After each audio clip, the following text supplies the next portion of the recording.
aqui, tá? Então, vamos seguir essa dinâmica aí do professor Daniel, que eu acho que é interessantíssima. E à medida que o pessoal for entrando aí, fica tranquilo, tá? Então, fiquem à vontade. Então, sejam bem-vindos. Obrigado aí pela parceria. Isso eu acho que é importante para ambos os lados, né? Então, vou iniciar aqui, fazer rapidamente uma introdução. Então boa noite a todos. Sejam bem-vindos, então, à nossa segunda reunião do NPP Log I, aqui o Núcleo de Pesquisa em Produção, Logística e Inovação da Univale. Esse nosso grupo de pesquisa ele está atrelado ao nosso programa de pós-graduação em administração, PPGA, que é o nosso mestrado e doutorado acadêmico, e também o nosso programa profissional de mestrado, né? Que é linkado também com a Univale. Então, são os dois programas que a gente faz parte. Tem outros grupos de pesquisa, muitos dos alunos aqui são alunos desse grupo de pesquisa. Então, eu queria dar, assim, as boas-vindas tanto ao professor Daniel, né, como o Dawson aí, que vão falar para a gente hoje, o professor Daniel, primeiro, uma parte mais teórica, e depois a gente abre para perguntas, e na sequência o Dawson vem com um caso, né, que ele defendeu o doutorado dele, a tese, sobre esse tema, né, usando essa metodologia. Então, sejam bem-vindos, boa noite. Então, o microfone é com vocês aí. Boa noite. Agradeço bastante o convite, né? Então, é um prazer aqui estar compartilhando esse momento com vocês. Agradeço muito, muito ao Dawson por ter aceito compartilhar comigo esse momento. Acho que a minha apresentação não teria aí tanto sentido sem ter um caso aplicado, uma demonstração de quem fez a pesquisação, né? Acho que é sempre importante aí para quem está no mundo da pesquisa poder ter contato com quem já passou por isso, quem utilizou a metodologia. Então, agradeço mais uma vez a disponibilidade do Dawson, que é um executivo aí, a gente sabe as pressões do dia a dia, está cedendo o tempo aí conosco. Então, eu vou procurar usar exiguamente o tempo, né, para privilegiar aí o exemplo prático do Dawson, que é um grande caso lá do Rio Grande do Sul, estado também que vem. E vou apresentar principalmente alguns conceitos mais gerais, básicos de pesquisação. Acho importante, sempre considerei importante os grupos de pesquisa como núcleos que consolidam esforços de pesquisa, apoiam os alunos. E vou passar um vídeo de 1 minuto sobre o GEMAP, que é um grupo de pesquisa que a gente começou agora aqui na UFSC. Na Unicinos tem 15 anos, e a ideia nossa foi expandir o grupo de pesquisa para ambas as universidades. Então, vou passar um pequeno vídeo, só para a gente fazer um merchan, né, se apresentar, e depois a gente já entra no conteúdo. Are you ready? Are you ready? I say, are you ready?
said, are you ready?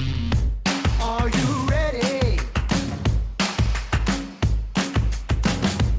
Are you ready? 1, 2, 3, go! Are you ready now? Are you ready now? Are you ready now? Are you ready? Muito bem, então, avançando. Então, um artigo assim, já colocando desde o início como possibilidade, né? Até porque eu sei que vocês tiveram a palestra de Design Science, um artigo que a gente publicou numa revista que publica vários trabalhos em pesquisação, que se chama Systemic Practice and Action Research. É uma revista, acho que isso é importante também, embora seja um programa profissional, né? Mas as publicações a gente sabe que estão na agenda.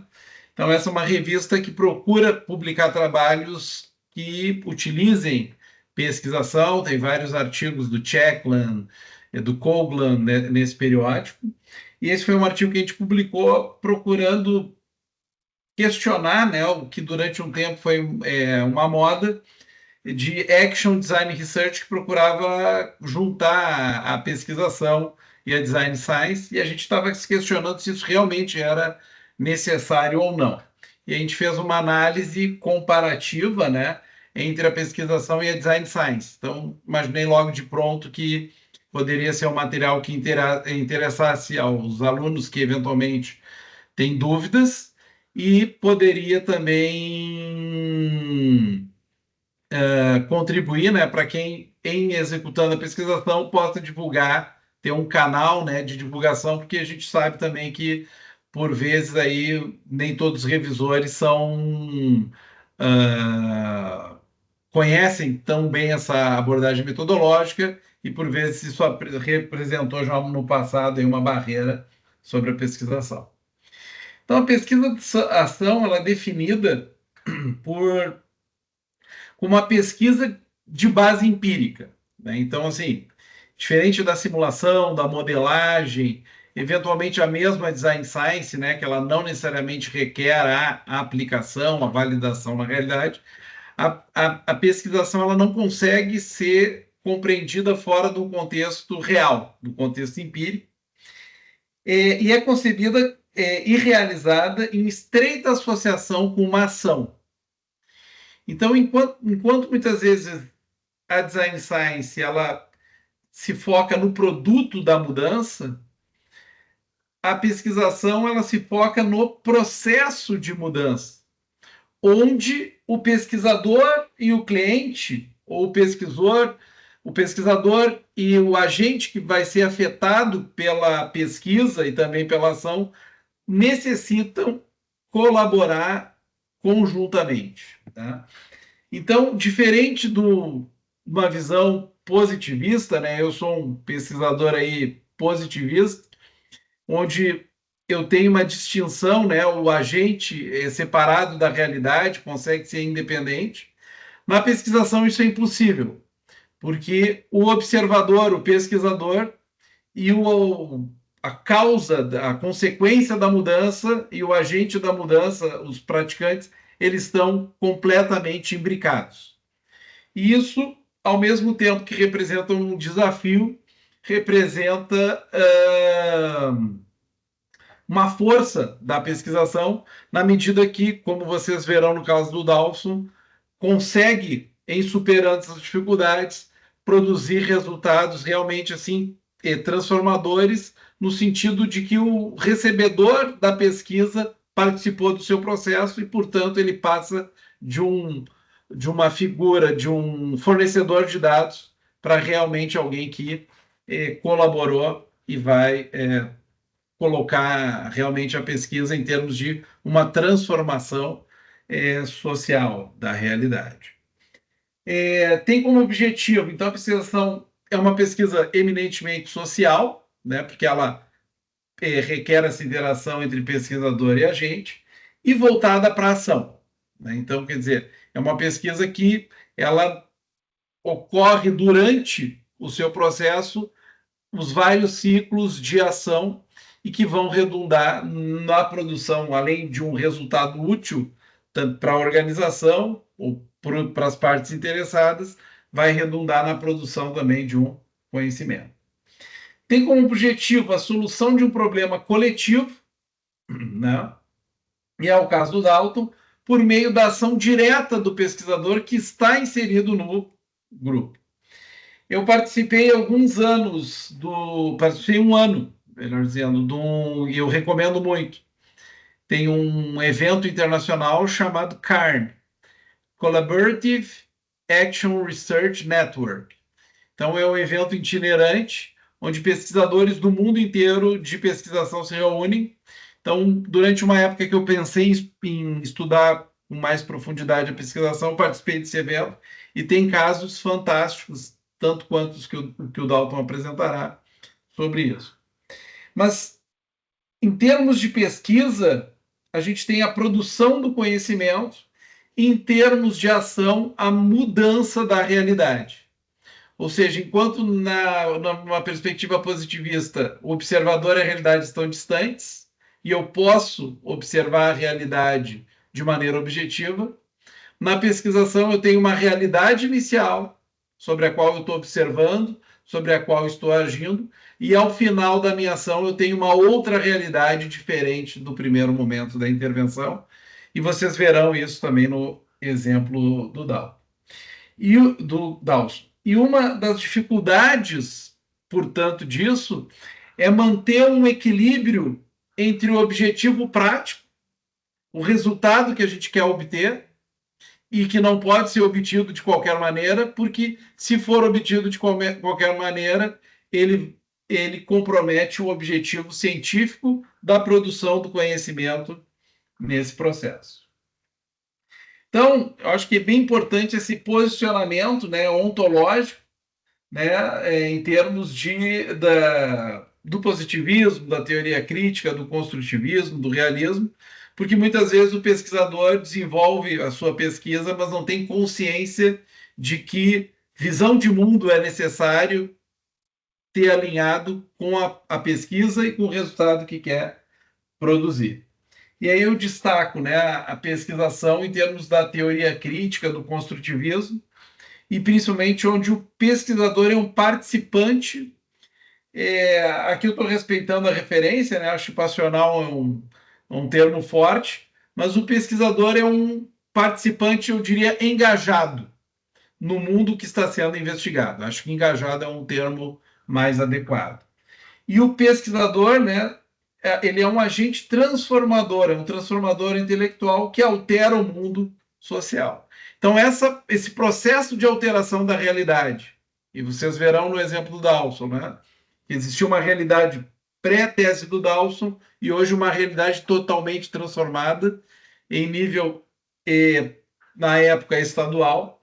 Ela é um elemento diferenciador da pesquisação em termos de outras perspectivas ontológicas, epistemológicas e mesmo metodológicas. Avançando na estruturação da pesquisação, e aí vem o ponto aí que Dawson vai explorar, né? Eu estive na banca de doutorado do Dawson, que a pesquisação ela exige ciclos.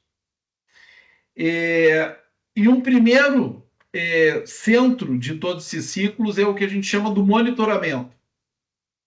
Então, todas as fases da pesquisação, o pesquisador precisa estar consciente e monitorando tanto a produção do conhecimento que vem evoluindo por meio da ação, quanto os resultados, o processo de implementação da ação e os resultados que isso produziu. Então, esse monitoramento ele vai acontecer desde o planejamento da pesquisa. Então, quer dizer, a pesquisa que eu estou planejando, como eu pretendo conduzi-la, que resultados eu pretendo gerar, que dados eu preciso coletar neste processo, como eu vou analisar esses dados, reprogramar, replanejar as ações, porque eu sei que, primeiro, eu não tenho todo o conhecimento, ou conhecimento teórico prévio que eu tenho é insuficiente para produzir aquele resultado por meio daquela ação, que eu preciso, junto com os atores, replanejar. Como eu vou implementar essas ações em colaboração com esses atores, como eu vou avaliar as ações e, a partir disso, fazer avanços, redirecionamentos, aprofundamentos na minha pesquisa.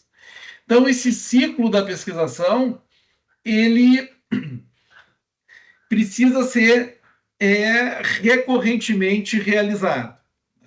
E aí, assim, muitas vezes no mestrado, em função da agenda, do tempo dos alunos, rodar esse ciclo é desafiante. E quando a gente está no doutorado, é onde eu recomendo, e foi o caso do Dawson, e mesmo assim também é muito desafiante, porque no doutorado, com um período de 4 anos, a gente tem mais capacidade de rodar esse ciclo. A gente sabe que está no mestrado ou doutorado profissional, e muitas vezes as pessoas... composto muitas vezes por profissionais que não são bolsistas de tempo integral, que têm que conciliar a agenda da família, a agenda do trabalho, e rodar esses ciclos não é algo trivial, mas que é necessário. O que por vezes pode acontecer é a gente definir ciclos menores, né, mais ágeis, e rodar aí de maneira mais interativa esses ciclos. Mas, assim, uma ideia fundamental da pesquisação é que ela é feita por ciclos de planejamento da pesquisa, de planejamento da ação, de dados que eu vou coletar, de dados que eu preciso analisar, que vão orientar as minhas ações, a implementação dessas ações e as aprendizagens, a avaliação das ações, que vão retroalimentar o conhecimento produzido por meio do processo de mudança, por meio do processo da ação, e que vão alimentar o planejamento das próximas fases da pesquisa. Então, isso aqui muda um autor ou outro, mas esse ciclo da pesquisação, ele permanece. Esse artigo do Mello eu peguei, que é um artigo que saiu na Production, um artigo bem famoso, né? A Production publicou uma série de artigos sobre pesquisação, esse do Mello é muito bom, e está em português também, o que facilita, e ali tem boas referências também para a gente produzir. Mas, nesse início, né, a iniciação dirigida pela pesquisa e pelo problema. Então, durante a pesquisação, a gente vai estar articulando a todo momento essa dicotomia, pesquisa-problema. O mapeamento da literatura, as ideias e os delineamentos de proposições iniciais e a questão da pesquisa, né? Quer dizer, qual a pesquisa que eu preciso conduzir para gerar o conhecimento que eu pretendo alcançar por meio da ação. Essa seleção das unidades de análise, essas definições da coleta de dados, e um ponto que particularmente eu reputo muito importante em quase todos os métodos qualitativos, do estudo de caso, dos dados etnográficos, que é importantíssimo para o período de análise, que é a questão do protocolo, né? Quer dizer, que é aquela âncora na qual eu, durante as fases, vou tentar me manter fiel. E a partir disso, né, o diagnóstico do tema, dos interessados, do problema e assim por diante. Aqui, né, a gente tem na coleta de dados, né, quem coleta é o pesquisador, por vezes também o grupo participante, e aqui a gente vai ter várias formas de coleta de dados, desde entrevistas, questionários, análise documental, e eu destaco muito essas outras formas que, eventualmente, nos métodos tradicionais são menos comuns, como diário de pesquisa, participação em reuniões, condução de seminários. E eu vou passar aqui um pequeno vídeo do filme Avatar, que eu acho que ele é bem ilustrativo disso.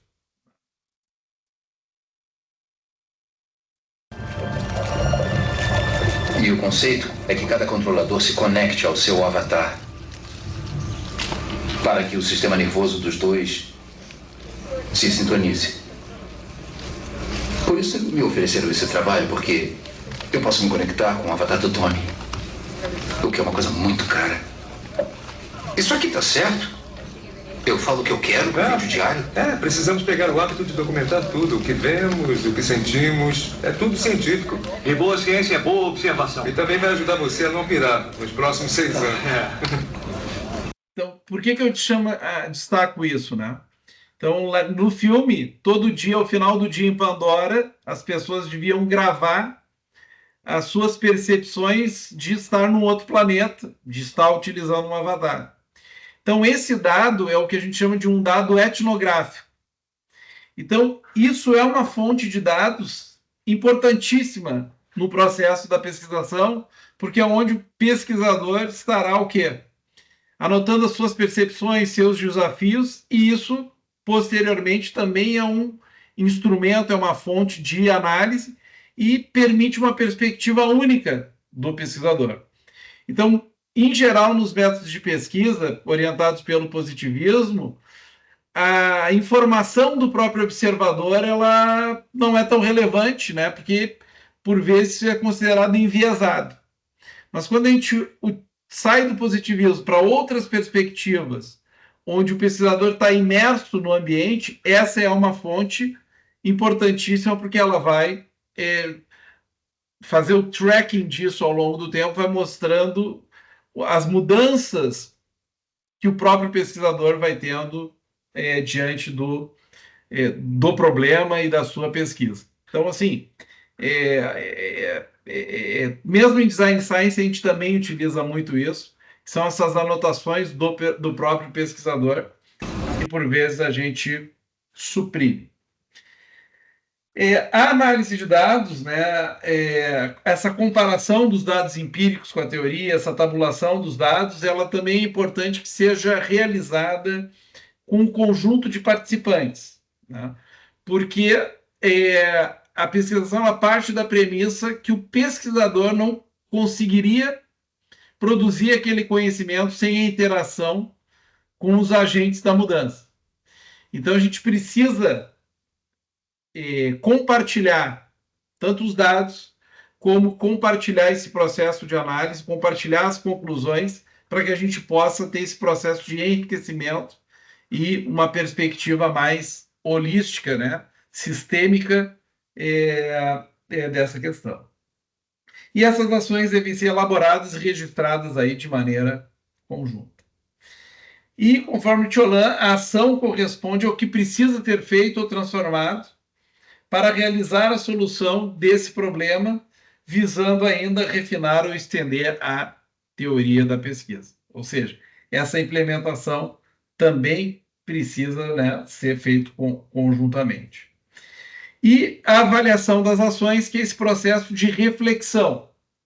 Então, por isso que é importante que esse ciclo, né, a gente respeite cada fase desses ciclos, para que a gente possa ir gerando esse processo e principalmente manter o equilíbrio entre o problema de pesquisa, o objetivo da pesquisa e o objetivo da ação. E a gente percebe muitas vezes até na problematização, na definição do problema, a dificuldade de transformar um problema prático em um problema teórico, né, de pesquisa, e depois conseguir fazer a passagem da solução do problema teórico à solução do problema prático. O monitoramento ele tem que ocorrer em todas as fases, né, e basicamente a gente pode usar aí um PDCA, né, para rodar essas diferentes fases e ir acompanhando como essas fases estão se desenvolvendo em termos de tempo, de cronograma, de esforço e do replanejamento que está sendo feito. Principalmente os doutorandos, né? Os periódicos científicos, principalmente, eles exigem muito a questão da validade, da confiabilidade da pesquisa. Então, essa questão do protocolo, do estabelecimento prévio das técnicas de coleta de análise, de como essas perspectivas dos agentes foram incorporadas no processo de análise e como o próprio viés do pesquisador foi ao menos controlado, né? Isso é importante para que a gente possa manter, né, a replicabilidade e a rastreabilidade da pesquisa. Então, esse rigor é importantíssimo e é sempre um dos calcanhares de Aquiles da pesquisação, principalmente na pesquisa em periódicos aí Q1 de alto nível na área. Então é importante esse rigor para que a gente garanta não o objetivo da prática, mas certamente o objetivo da pesquisa.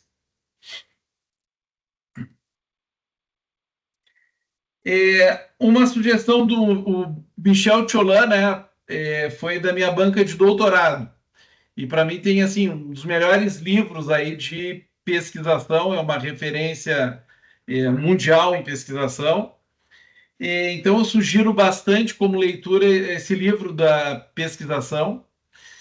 A própria pesquisação tem vários ramos, né? Pesquisação emancipatória e outros subtipos da pesquisação. E esse livro dele dá uma visão bem ampla.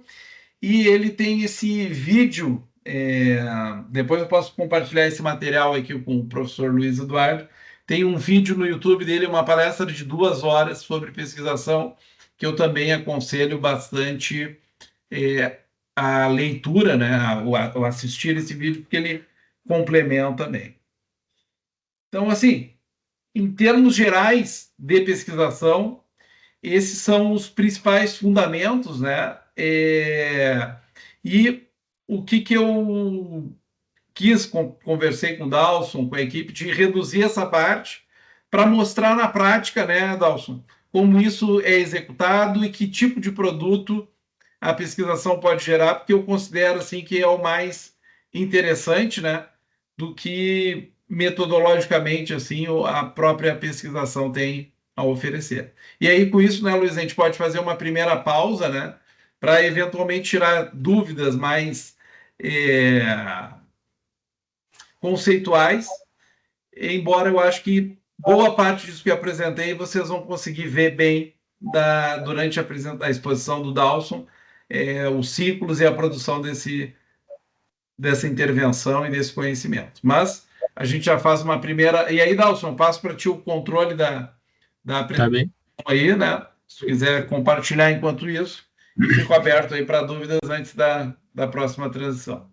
Vamos lá, então. Obrigado. Muito excelente a apresentação aí, professor Daniel. Parabéns. Muito, muito rica a sua contribuição.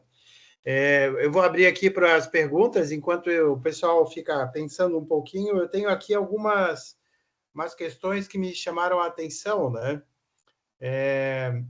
O senhor falou ali da questão dos paradigmas, questão de teoria crítica, construtivismo, né? O construtivismo, eles têm também um viés, né? Porque aí tem uma pegada também muito pessoal. E, para mim, eu queria que o senhor falasse um pouquinho sobre as técnicas que normalmente se usa, né? Em comparação, por exemplo, o positivismo, a gente usa surveys, esse tipo de técnicas, né? E qual que seria as técnicas mais utilizadas nesses contextos? Porque, na verdade, tu pode usar qualquer coisa, né? É isso? Ótima pergunta, né? Alguns, no livro de Design Science que a gente publicou, a gente tenta colocar um pêndulo de Newton, onde a gente demonstra a importância de que os métodos científicos e a perspectiva do pesquisador estejam alinhados com os métodos de pesquisa. Então, alguns métodos de pesquisa, eu não consigo transitar sobre aquelas perspectivas. Então, um exemplo, uma survey jamais vai se prestar para teoria crítica ou para o realismo, para a teoria crítica e para o construtivismo. Porque, eminentemente, né, as minhas questões são objetivas e eu não estou interagindo com o sujeito da pesquisa. Sim. O estudo de caso, ele é interessante, por quê? Porque o estudo de caso eu posso usar em várias perspectivas. Nós, da engenharia, na maioria das vezes, adotamos uma perspectiva positivista, onde eu brinco até com o pessoal de estudo de caso, que é uma abordagem do médico legista. Morreu, nós faremos a autópsia para identificar a causa-morte. Então, essa é uma perspectiva onde a percepção do sujeito não é tão importante. Né? A gente quer observar o fato concreto. Né? E nós temos vários artigos publicados, inclusive onde a gente usa o estudo de caso, uma abordagem de análise, de coleta e análise de dados, inclusive quantitativa, porque se adequa perfeitamente a uma perspectiva de distanciamento do observador e do observado. Agora, a mesma pesquisação,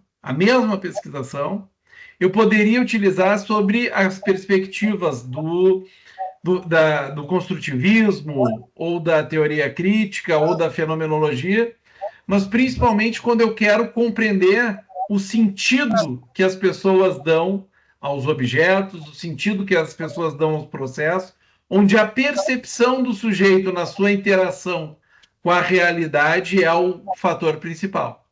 Então, a tua pergunta é muito importante porque, assim, cada método de pesquisa vai ser mais ou menos adequado com a perspectiva que o pesquisador tem do mundo e, principalmente, que aí é o que une boa parte da engenharia de produção, que é o pragmatismo, né? Que é o que manda no final de tudo é a questão de pesquisa. Então, quer dizer, em função da questão, qual é a melhor perspectiva?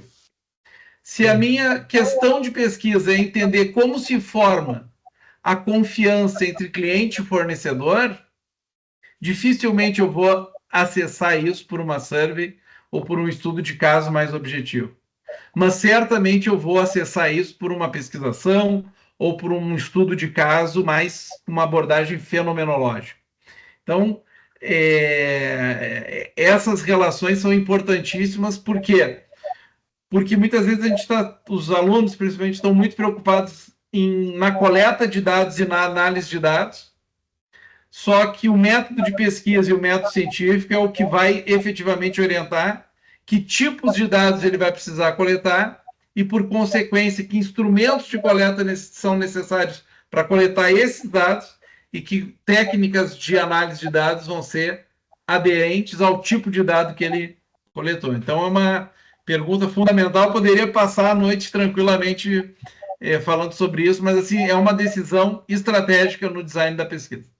Sim, com certeza, concordo plenamente com o que o senhor falou, mas eu queria ouvir a sua opinião, porque eu acho que essa questão dessa perspectiva da visão do mundo, né, do pesquisador, influencia muito, né, nessas escolhas, e ele vai ter que usar as técnicas, as metodologias mais alinhadas, né, aos seus objetivos.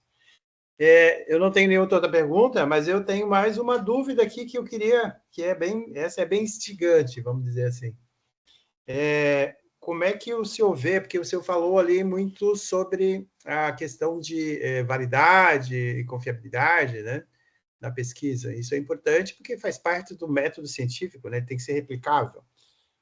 Agora, quando a gente leva isso, professor, para o ambiente do mestrado ou do doutorado profissional, como é que o senhor vê a pesquisação como um método importante, né, essa relação com o artigo tecnológico, não o artigo acadêmico? Como é que isso, como é que é a sua visão sobre isso? Eu desconheço o artigo tecnológico, eu vou fazer uma correlação que a gente tem aqui na engenharia, que é o produto técnico ou tecnológico. Na nossa área... É um pouco diferente. O artigo tecnológico é um artigo, ele é aplicado e ele é para resolver problemas práticos, tá? Não necessariamente ele precisa gerar um produto tecnológico. Ok. O que nós temos na BEPA, por exemplo, são casos empresariais, né? Então, ali, por exemplo, a gente percebe, né, a aplicação de um conhecimento, de uma técnica, de um método na realidade, e, a partir disso, o resultado dessa intervenção. Então, assim, um pouco que eu conheço do artigo tecnológico, eu não vejo assim tão importante a questão da validade ou da confiabilidade, mas sim, Luiz, tu fica totalmente... Tu és da área, né? À vontade para me corrigir. Mas, assim, do ponto de vista do produto tecnológico, técnico-tecnológico, a validade e a confiabilidade, elas são centrais para o quê? Uma dimensão que a gente precisa avaliar desses produtos tecnológicos é a questão da inovação. né? E onde é que a inovação acontece, né? Claro, em termos de produto técnico ou tecnológico. Ela vai acontecer nos insights que o pesquisador vai ter ao longo do processo de design. E aí é importante a gente conseguir estabelecer quais mecanismos que foram introduzidos naquele produto técnico ou tecnológico e que permitiram produzir o efeito que se queria. Então, esse caráter inovador na produção tecnológica, ela vai ser lastreada por duas fontes principais. A primeira fonte, uma revisão consistente da literatura que demonstra a insuficiência de técnicas, métodos, artefatos ou soluções para aquele problema. E a segunda fonte, como eu gerei aquela solução, que critérios eu adotei para a geração daquela solução, que critérios eu utilizei para avaliar aquela solução, como eu garanto a efetividade, a segurança, a eficácia da solução que eu estou colocando. Se eu não tiver esse rigor metodológico, junto com esse rigor conceitual, eu não consigo garantir o grau de inovação, o aprendizado, o conhecimento novo tecnológico que foi desenvolvido, que pode ser ou não científico, né? Então, isso que, assim, é importante distinguir, né? E as universidades, volta e meia, nos solicitam, né? E é uma dúvida antiga na área de administração, né? Se vocês Sim. olharem, tem um livro bem famoso, né? Que é o Handbook de Estudos Organizacionais, tem 2 volumes, no volume 2, inclusive tem um capítulo que escreve o seguinte: qual a diferença da pesquisação da consultoria? Para mim é muito claro. Uma consultoria, eu vou pegar um conhecimento estabelecido, vou aplicar numa realidade e observar o resultado. Terminei ali. Numa pesquisação, né, que pode gerar um artigo tecnológico, certamente gerará, e Dalson mostrará, um produto tecnológico, isso não é suficiente. Eu preciso mostrar que o conhecimento a priori ele era insuficiente e eu preciso demonstrar como que o conhecimento novo do processo de mudança foi estabelecido para gerar o resultado que inicialmente a gente queria ou não. E aí, para isso, como qualquer pesquisa, a validade e a confiabilidade vão ser centrais. Para os periódicos científicos, essenciais. Mas mesmo, pelo menos na área de engenharia de produção, quando a gente faz as descrições dos produtos técnicos, tecnológicos, a gente precisa defender o caráter inovador do produto técnico-tecnológico.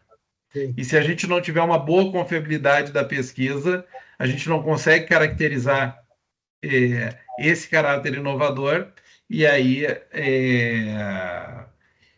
isso reduz bastante, né, o impacto da nossa produção extramuros à academia. Não sei, peço desculpas, sim, Luiz, porque eu não conheço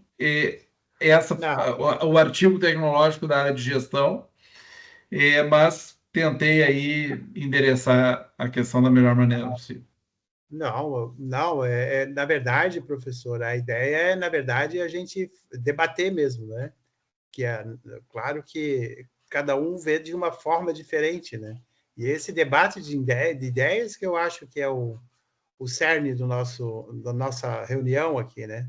Vai discutir isso, por exemplo, como é que eu vou aplicar isso no nosso contexto ou no outro contexto, né? Por exemplo, design science, a gente sabe que é muito usado para esse fim que o senhor falou, né? Produtos tecnológicos, então a gente vê muito isso. Eu acho que o tecnológico ele tem um diferencial no sentido de que, além, dos objetivos pode ser inovação, mas não é o único. Eu tenho 3, eu posso usar a extrapolação. Extrapolação seria tu usar uma ferramenta, o existente, para um novo problema, por exemplo. Né? E eu tenho também a melhoria, que seria eu usar uma nova ferramenta para um problema antigo ou um problema novo. Então, existem várias opções, né, desse sentido. Mas a pergunta foi nesse sentido, né, de a gente comparar as perspectivas, né, não só da sua vasta experiência, mas também para trazer essa discussão à baile, né, porque aqui a gente tem alunos que realmente têm opções metodológicas distintas. Aqui tem aluno de mestrado, doutorados, por exemplo, mas mestrado acadêmico, doutorado acadêmico, mas também mestrado profissional, né? O profissional tem essa pegada mais aplicada, né? Que é muito importante, porque a gente tem que ter um resultado que pode ser reaplicado em outro contexto, por exemplo. Então, vai gerar, de forma geral, o resultado. Mas só que quando a gente vai para a visão do artigo tecnológico, ele não está muito preocupado com o resultado, né? Se vai ser uma ferramenta. Não, mas como que eu cheguei nessa ferramenta? O processo, né? Onde está o conhecimento, né?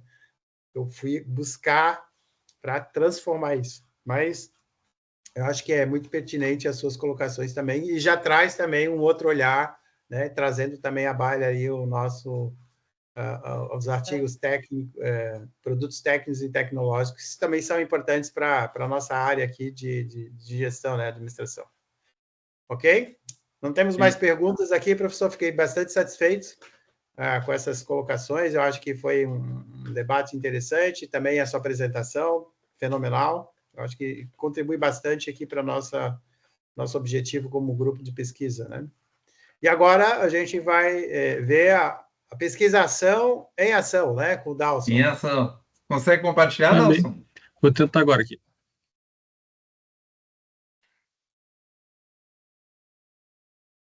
Opa. Ok? Ok? Tá. Ainda não. Não? Well. Tô pegando aqui.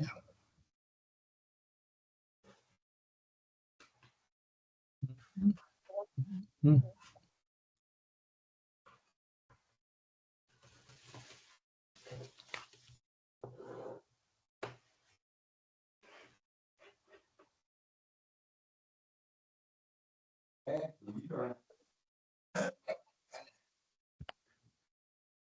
Eu posso fazer o seguinte, Nelson. Tá compartilhando? Ainda não.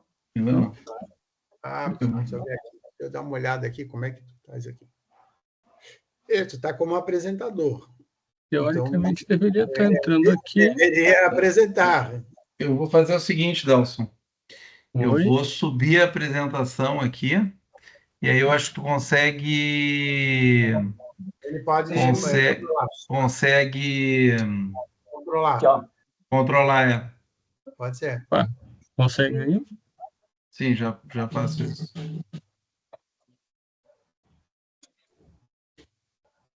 Não tô conseguindo.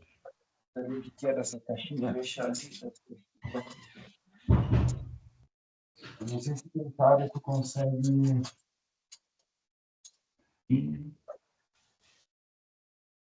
Compartilhar a tela. Estar essa janela.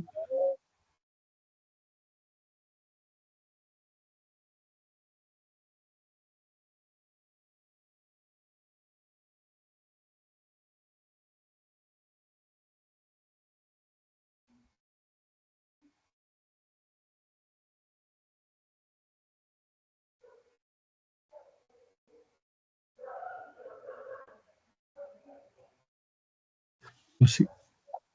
Conseguiu? Pode mandar para cá também, se precisar, a gente pode disponibilizar aqui.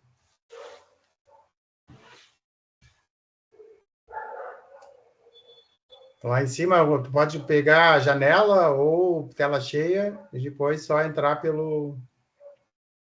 Eu estou com compartilhar essa janela, mas não tô conseguindo abrir. Vamos ver se agora. Eu só Agora acho consigo. que foi. Agora foi. Agora foi. Agora acho que tu consegue controlar aí, né, Nelson? Consigo. Deixa eu botar no ponto lá.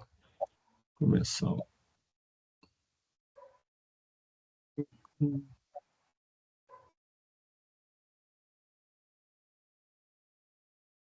Ok.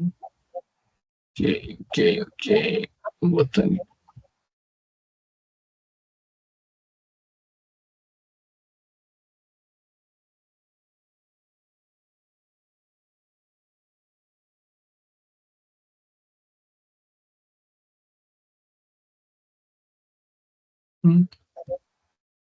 Vocês estão vendo o Smartscope Isso. agora? Léo, Agora sim. Perfeito. tranquilo? Bom, primeiro, Sim. visitar, apresentar o visível, tranquilo? Sim. Primeiro, é uma grande satisfação estar aqui apresentando esse trabalho. Muito obrigado pelo convite. Muito obrigado pelo convite, professor Daniel, também que está contigo nessa apresentação. Uma grande honra sair daqui dos bancos da escola, das tuas aulas de pesquisa, dos métodos de pesquisa, e hoje poder estar contigo aqui apresentando esse trabalho da pesquisação, produto de um trabalho de doutorado, e como o professor Daniel sempre colocou, um trabalho prático, que para mim foi interessante, para a empresa e para o sistema que eu trabalho foi importante, e foi um trabalho que a gente diz assim, que chegou aos resultados, porque é um trabalho acadêmico, é um trabalho que tem bases acadêmicas, e por isso ele conseguiu construir algo que podia realmente modificar o ambiente onde estava sendo desenvolvido.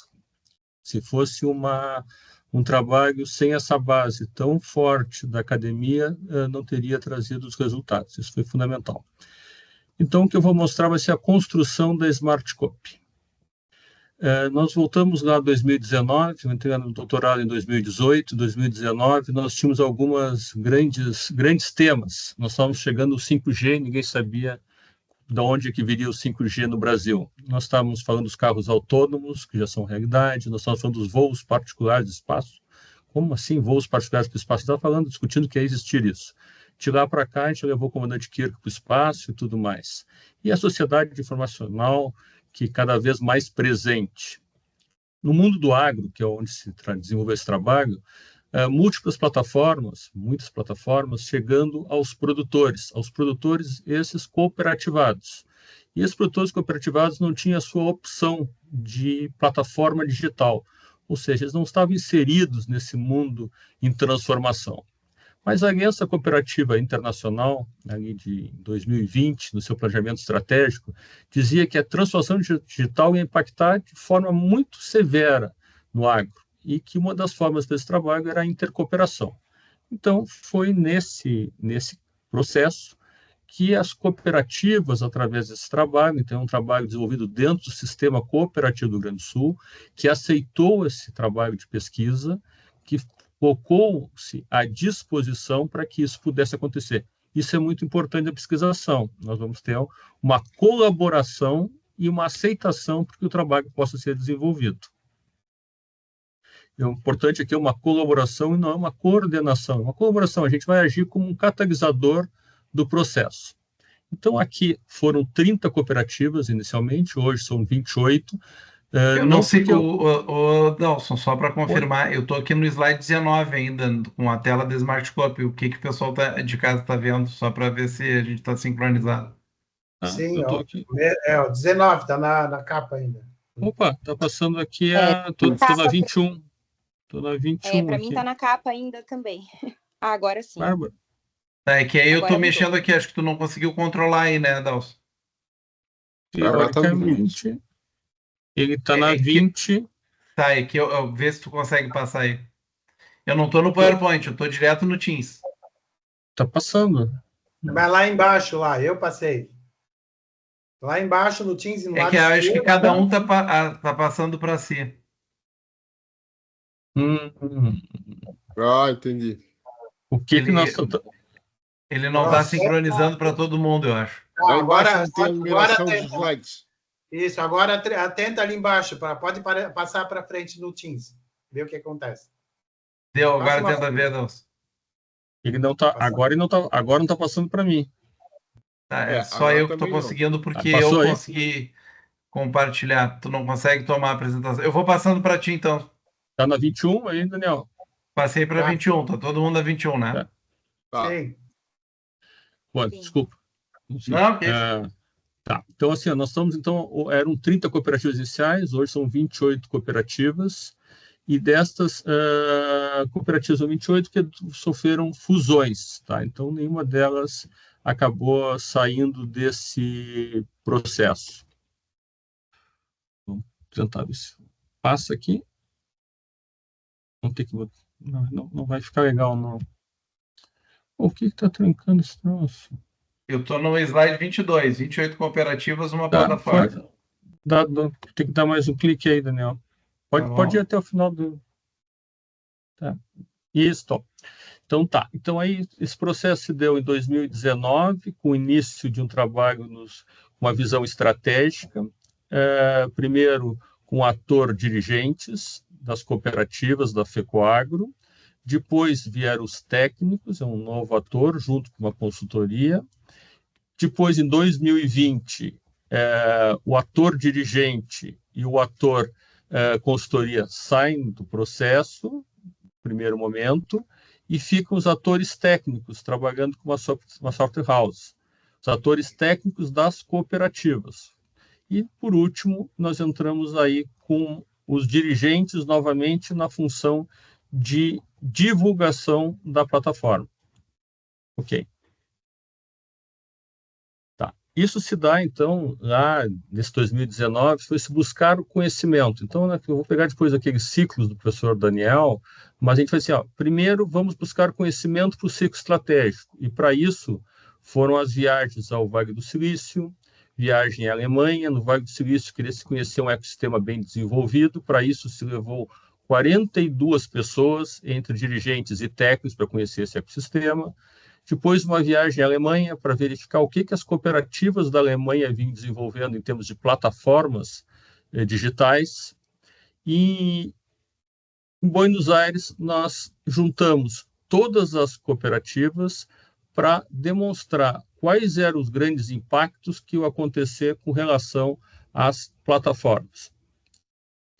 Por último, depois desse ciclo estratégico que reuniu entre as viagens até Buenos Aires, aí a gente tem uma reunião com todos os técnicos para dar início à criação da estrutura. 2020, a construção do artefato, 21, o lançamento, e 24, já depois da tese, aí vem a questão da inteligência artificial. Quando eu falar de plataforma, estou falando ali de uma estrutura de 3 camadas, que tem diferentes espessuras e volumes. Aquela estrutura tem na primeira camada a rede social, na segunda camada o algoritmo, na terceira camada os dados. E é isso que nós vamos estar trabalhando nessa construção de inserção das cooperativas nesse ecossistema de inovação. Ok? Para isso, eu acho que eu vou ser um pouquinho redundante aqui, né, Daniel, mas aqui com a pesquisa, ação, então, é uma necessidade de transformar a realidade, seguindo essa metodologia participativa e com intervenção, onde o pesquisador deixa de apenas observar e passa, então, a interferir nesse meio que está. Isso, talvez o professor ali tinha até conceitualmente, dizendo como passional, mas na realidade de se envolver, mas não na realidade coordenar, não ditar, não estar à frente, mas estar fazendo com que as coisas aconteçam naquela pesquisa, tendo a colaboração dos diversos atores. E aí essa pesquisação, né, ela traz esses acontecimentos, enviando e juntando esforços para fazer com que as coisas aconteçam. Há uma mudança no ambiente. E os mesmos autores, ele traz a visão depois, com o novo autor ali, em 2019, mostrando que a pesquisação ela poderia ser utilizado nessas questões de temas ligados à tecnologia. Bom, então eu tenho que juntar vários atores de um sistema cooperativo, envolver 30 cooperativas. Como é que a gente desenvolve tudo isso? Por isso, a gente optou na pesquisação como sendo a forma de construir em conjunto. Talvez se equivalga aqui uma palavra nova, Daniel, aqui é um bonsai. A gente vai começar a fazer e construir exatamente como é que vai chegar no final, eu não sei, mas é aqui que a gente começa a construir isso, sem perder o viés que tudo aquilo é feito com um trabalho de pesquisa. Ok. Esses são os ciclos. E aqui me lembro das aulas com o professor Daniel, quando ele colocava assim, ó, mestrado, 1 ciclo, doutorado, 2 ciclos, mais que isso é loucura. Por quê? Naquela época eu não estava olhando a minha tese ainda, e eu estava com isso aqui na mão, com essa batata quente. Porque eu tinha feito meu mestrado lá na UFSC em 94, 25 anos mais tarde voltei ao doutorado. Beleza, o doutorado era importante terminar, mas mais importante era fechar esse trabalho. Então, para meu estágio naquele momento de carreira, o importante era conseguir concluir a questão da tese, mas levando em consideração a construção do conhecimento através da pesquisação e da mobilização das pessoas para atingir uma mudança no contexto onde estava inserido. Então, o primeiro ali é o contexto e o propósito, né, que era a inserção das cooperativas nesse ecossistema de inovação digital. Isso é possível? Como é que se fez? O ciclo 1 era o desenvolvimento estratégico. Então, lá eu mostrei um pouquinho ali, nós fomos viajar para conhecer, para buscar dados lá nos Estados Unidos, no Vale do Silício, lá na Alemanha, juntar com uma empresa de consultoria, juntar dados, analisar os dados, criar o plano, criar a estrutura estratégica. Então, aqui, o principal ator, e aqui é importante essa questão da figura do ator na pesquisação, era o dirigente, era uma decisão estratégica. Segundo ciclo, os dirigentes já definiram para onde estaria indo o projeto, que seria um projeto de intercooperação, não era de uma cooperativa, não seria de uma empresa, então seria de 30 em conjunto, e que teria uma estrutura de coordenação, se monta a estrutura. E teriam 3 guerras a serem buscadas, que era digitalizar uma propriedade, era fazer uma central de compras com ganhos relacionais, e era a questão da comercialização. No ciclo dessa estrutura da plataforma, na criação da estrutura, agora entrou o ator técnico. As cooperativas têm 28 mil técnicos. Nós fomos buscar 3 grupos, cada um com 7 técnicos, para eles trabalharem em conjunto. No outro ciclo, foi a construção do artefato. De cada grupo desses, saíram 2 pessoas, e junto com a software house, construíram esse artefato. E, por último, foi a parte de difusão, que era fazer com que tudo isso acontecesse. Para cada um desses ciclos, se fecha um relatório. O relatório em cima de um seminário, onde todos os atores estão participando em conjunto da construção desse processo. Então, se torna uma estrutura muito robusta. Poderia-se dizer que se torna uma vantagem competitiva muito grande, porque se forma a partir da junção desses diversos atores no processo. Tá? Então, esses foram os 4 ciclos. Aqui, esses 4 ciclos levaram aproximadamente 2 anos de trabalho. Ok, Daniel. Os atores presentes ali, que foram a direção da FECOAGRO, dirigentes cooperativas, consultorias, técnicos, a software house e depois os profissionais que já foram contratados na Smart Coop. Foram os diversos atores que foram participando dos diversos ciclos. Conforme foi andando o processo, foi aumentando o número de pessoas envolvidas. Ok. Os ciclos, aqui podemos, mais um clique, Daniel. Então, aqui os ciclos da formação dos dados, lá, desenvolvimento, na busca das informações lá no Vale do Silício, depois as reuniões em Buenos Aires, depois na Alemanha, sempre muito colaborativo. As pessoas participando da construção, e a construção ali sendo um norte comum a todos. Ok.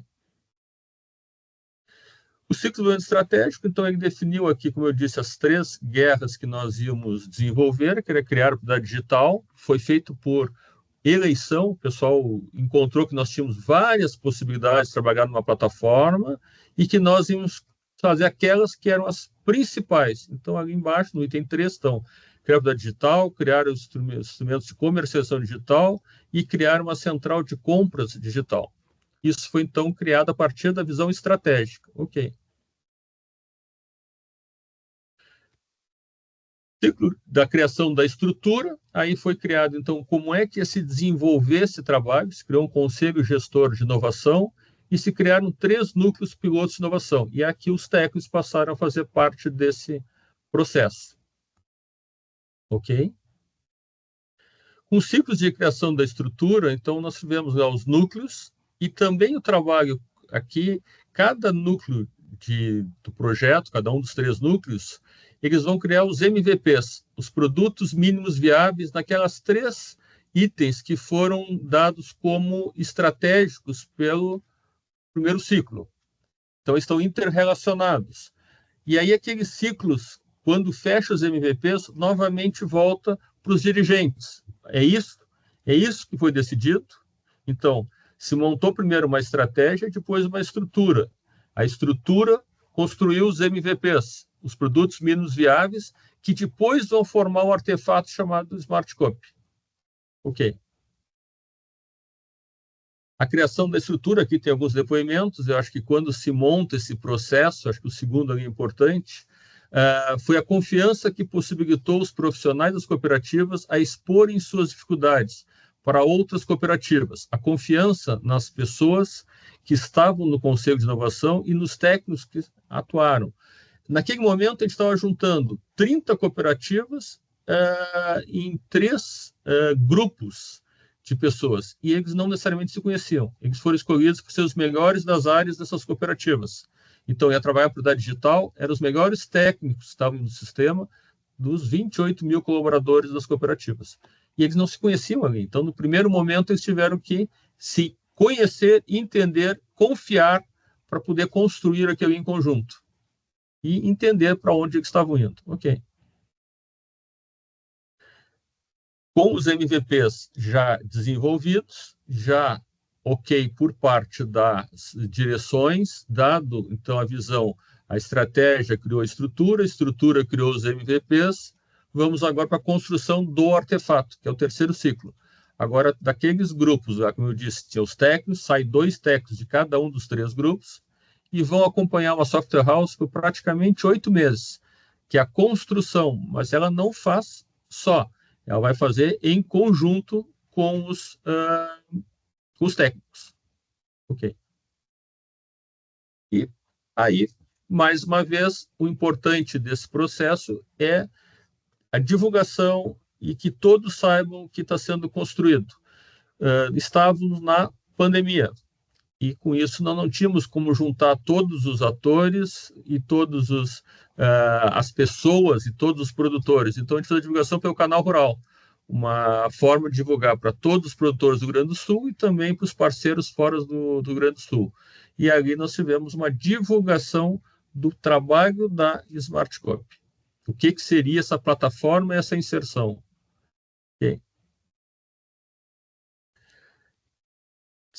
Tendo, então, a estratégia, a estrutura e a construção do artefato sendo feito no coletivo, agora chegou a fase de fazer com que houvesse a difusão, ou seja, agora tem que realmente partir para a utilização da plataforma. Então, se parte ali de treinamento para técnicos, inicialmente remoto pela pandemia, depois presencial, apresentação para os produtores em feiras agropecuárias, então mostrar lá a plataforma, o produtor está lá, vão mostrar o que é isso que está vindo para o dia a dia. Vocês pensarem assim, 99% dos produtores não tem um DRE, não tem uma avaliação de custo.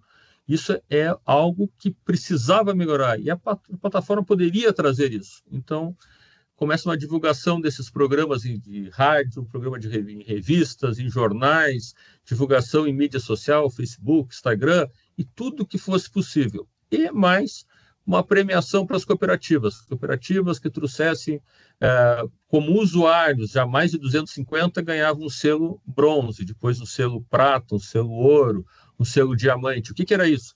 Era para tentar envolver as cooperativas na construção agora da utilização do artefato. Tudo aqui ainda está rodando a tese, né, Daniel? Ok. A ciclo de difusão, também aqui algumas questões de matérias em revistas, os eventos técnicos das cooperativas, a primeira cooperativa a ter 250 usuários. Então, foram alguns exemplos do que foi sendo construindo, como eu sempre digo assim, construindo em conjunto. O papel desse pesquisador, ele não tinha... Nós temos aqui, no mínimo, 3 cooperativas. À esquerda está a revista da Cotripal, é uma cooperativa, região central. Cotri-Rosa é outra, tem uma palestra ali. E nós temos aqui o primeiro selo da Cotriel. O pesquisador não tem ação sobre elas. Elas tiveram que ser envolvidas nesse processo e, de forma colaborativa e cooperativa, construir essas ações para agora levar a difusão desse artefato plataforma para os produtores. Ok. Aí nós entramos necessariamente na Smart Copy. O que é o artefato? E aqui vamos ser bastante rápido aqui, Daniel. Aqui a gente vai mostrar aqui a plataforma. Ok? Ela tem uma estrutura de governança que foi montada lá na estrutura inicial, Conselho Gestor de Inovação, Coordenação Executiva, e aqui começou depois a ter as questões de conselhos técnicos e científicos. Cada cooperativa tem um técnico, um conselho técnico, e nós temos uma rede de pesquisa, onde tem pesquisadores. Esses pesquisadores são para o conselho científico. Aqui ela se atualiza. Então, aqui já é um passo a mais da estrutura que foi montada lá no início, a não ser a manutenção do conselho gestor. Ok? E o que se criou foi esse ecossistema. Então, o ecossistema digital, isso aqui a gente foi lá aprender estrategicamente lá no Vale do Silício, compreender alguns dados importantíssimos lá nas cooperativas da Alemanha, e aí montar isso aqui. À esquerda a gente vê ali o associado, então ali nós temos o associado das cooperativas, ao centro nós temos as cooperativas singulares centrais e a plataforma, é uma plataforma comum a todas as cooperativas, mas não é um white label, é uma plataforma que leva o nome Smart Copy para todas as cooperativas, e ela interliga, então, o associado à AWS, a IBM, The Wider Company, a Microsoft, a Sena Hub, que são satélites, Infomac, inteligência artificial, BR-Link, instituição de dados, Meta. O que a gente consegue fazer? Então, junta lá o associado às questões agora de como é que esse associado aqui teria esses dados monitorados pelo satélite. Bom, quando a gente consegue fazer aqui na plataforma, a gente consegue trazer esse associado. Quem é esse associado? Dos nossos associados que estão como usuários da plataforma, isso vem se mantendo desde o trabalho, varia também de 74% a 78%. Hoje, 76% deles são produtores que têm pequeno extrato fundiário, ou seja, pequenos produtores. Então, aqui nós democratizamos de uma forma muito severa a condição da digitalização no campo, levando, então, muita tecnologia para produtores que não teriam, talvez, acesso a isso. Então, um produtor lá de 30, 40 hectares, ele está com os dados dele armazenados na nuvem. Ele tem previsão do tempo no estado da arte, que é o The Weather Company, a 500 metros quadrados de precisão. E ele tem todos os BIs do Microsoft. E ele tem satélite passando propriedade dele a cada 2 dias. Bom, isso aí já existia. Mas isso, será que existia para todos os produtores? E essa foi a condição de fazer isso dentro do sistema cooperativo, através dessa articulação. Depois, embaixo ali, só para ter uma ideia, tem muito ali de empresas para ajudar na educação e na formação. Então, começando ali pela Copeducar, uma cooperativa, a Cooperativa Concórdia de Educação, a ATS do Sebrae, foram parceiros que vieram se juntando com a Embrapa para nós levarmos mais conhecimento ao produtor agora. Ok. Isso aqui são as funcionalidades dela. Mapeamento de taguões. Taguões estão na menor área da propriedade, a menor área produtiva. Então, é o que nós estamos fazendo na primeira parte. Quando o produtor marca essa área produtiva, ele ganha monitoramento por imagem de satélite. Ele pode registrar, ou o técnico dele pode registrar qualquer ocorrência dentro da plataforma, gerenciar os manejos, ou seja, gerenciar, vou fazer uma semeadura, eu vou aplicar tanto fertilizante, eu vou fazer tantas aplicações fitossanitárias, é dentro desse processo que ele faz todo o planejamento. Ele tem a previsão do tempo, máquinas e equipamentos, gestão de rebanho, alertas e indicadores de questões críticas que podem estar acontecendo na propriedade através das imagens de satélite, modelos de previsão, já que eu tenho uma previsão do tempo, quase que estado da arte nesse processo, e praticamente pragas e doenças vêm a partir de questões climáticas, a gente consegue fazer uma previsão ao produtor para que, se ele quer fazer uma aplicação fitossanitária, ele sabe se fazer ou não dentro daquele momento que ele está. E aí tem muitas outras informações, como de pesquisa, gestão financeira, controle de estoques, rastreabilidade e hoje a inteligência artificial. Possível porque aquela terceira camada da plataforma é os dados. e com aqueles dados a gente pode fazer muita coisa e criar uma simbiose, talvez os agrônomos, os biólogos me corrijam, mas entre o que nós temos do homem no campo e o que tem de inteligência artificial. Ok. Aqui é uma tela principal, então, da plataforma. O produtor adora ver a questão climática, então aqui a primeira coisa que vê é o radar meteorológico e todos os dados de planejamento da propriedade. Ok. Mapeamento de taguões, imagem de satélites e tudo aquilo que ele faz naquele taguão. Então, ele vai planejando a operação dele e vai tudo isso dentro da plataforma. Tá? Ok. Aqui tem alguns exemplos que são legais, eu tenho usado bastante, que são exemplos simples dos primeiros trabalhos que já saíram e que até hoje chamam bastante atenção. À direita, nós temos uma irrigação, ali é um pivô.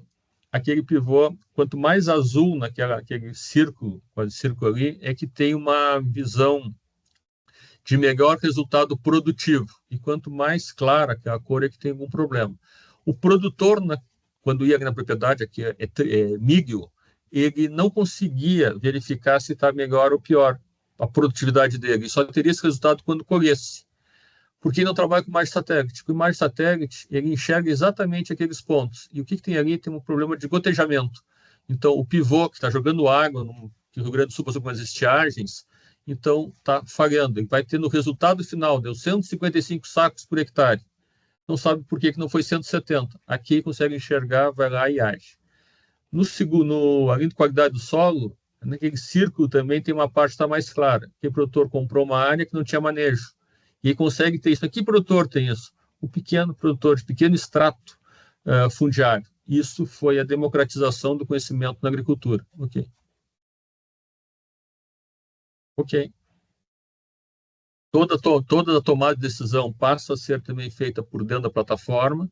Você consegue botar todo o planejamento dele, consegue fazer a execução também na plataforma e os dados dele de cada taguão ficam monitorados dentro da plataforma e pode avaliar os melhores resultados dele.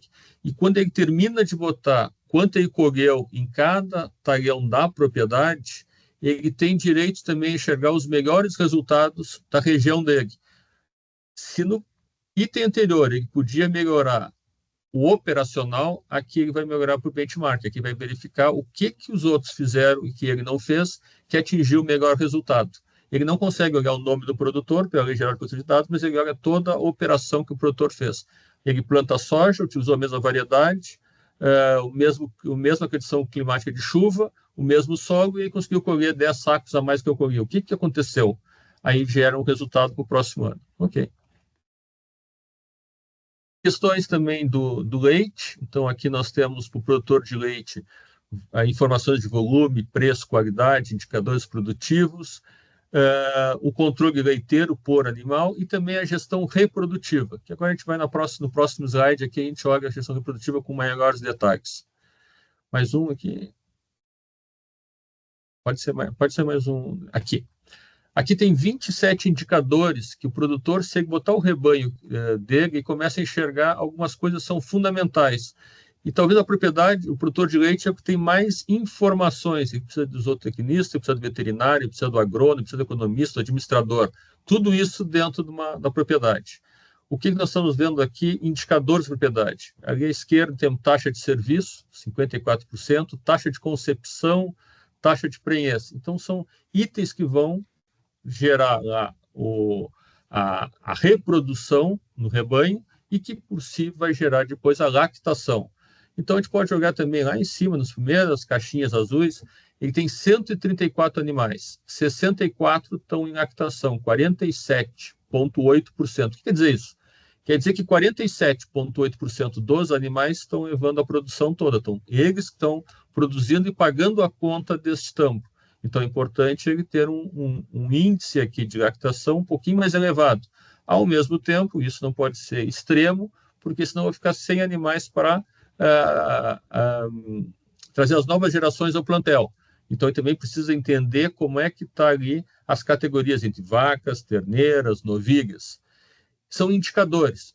Aqui, tanto faz aqui a questão técnica, mas é levar ao campo essa informação digital, levar isso aos produtores. A partir daqui, tudo são informações, né, Daniel, que a gente está olhando aqui, professor Luiz, que o produtor tem que entender, então, são gráficos cartesianos, gráficos de pizzas, gráficos. Só que tudo isso aqui que foi criado naquele momento, lá em 19, 20, 21, gerou muitos dados. No segundo momento, tudo isso aqui é analisado por uma mocinha chamada Ana, que está facilitando a vida dos produtores. Ok, vamos passar. Aqui, por exemplo, o produtor, a partir do momento que botou todos os dados, ele tem o fluxo de lactação, inseminação, concepção, ele consegue verificar com 9 meses para frente qual vai ser a produção dele de leite. Isso aqui tudo, se nós generalizarmos para todos os produtores de uma indústria, eu sei qual vai ser a produção que eu vou estar recebendo daqui a 9 meses. Isso aqui tem muita coisa de planejamento que é totalmente dissociado, ok? E aqui uma informação que é importante, assim, ó, o Rio Grande do Sul passa por um momento muito severo em termos de 4 anos, nos últimos 5, 4 anos em estiagens e também a cheia. E aflorou muito as questões financeiras nas propriedades. Só que a gente vai olhar o quanto os produtores têm hoje de gestão financeira ou econômica nas propriedades. A gente vai ver que é muito pouco. Então, está lá alguma coisa anotada no caderninho, alguma coisa na caixa de sapato para no final do ano trazer tudo isso com imposto de renda. A plataforma, por consequência, traz gestão financeira hoje. O produtor coloca lá no talhão dele, vou plantar a variedade Zeus. Quanto custou? Aparece uma pendência. Se ele botar o preço, vem para o custo do talhão. Se ele disser que vai botar 300 quilos de ureia em determinado piquete lá do leite, já vai lá para o DRE. Tudo isso vai formando sem que ele precise conhecer como é a formação de custo ou como é um DRE. Mas isso aqui é importante, ele forma hoje uma gestão financeira e econômica da propriedade. E aí o produtor, sabendo onde está, é muito melhor para ele poder tomar as ações. Isso base de dados que estão lá na plataforma. Ok. E Daniel. Hoje, além dos produtores, a gente tem 1.100 técnicos também ligados à plataforma, que estão aqui. Teve um passo importante nessa construção. Lembra que eu falei lá no início que a plataforma é construída em conjunto com os técnicos, e era importante que isso acontecesse, para isso não criar também uma resistência ao processo. A plataforma é construída com eles, de forma colaborativa. Ok? Outro ponto que é importante, aqui mais de conhecimento, aqui, até então, fazer uma visita técnica necessariamente passava por ter um técnico, um veículo, um laptop, um telefone, abrir umas 20 porteiras e chegar lá no produtor. Quantos eu posso fazer? 2, 3 por dia.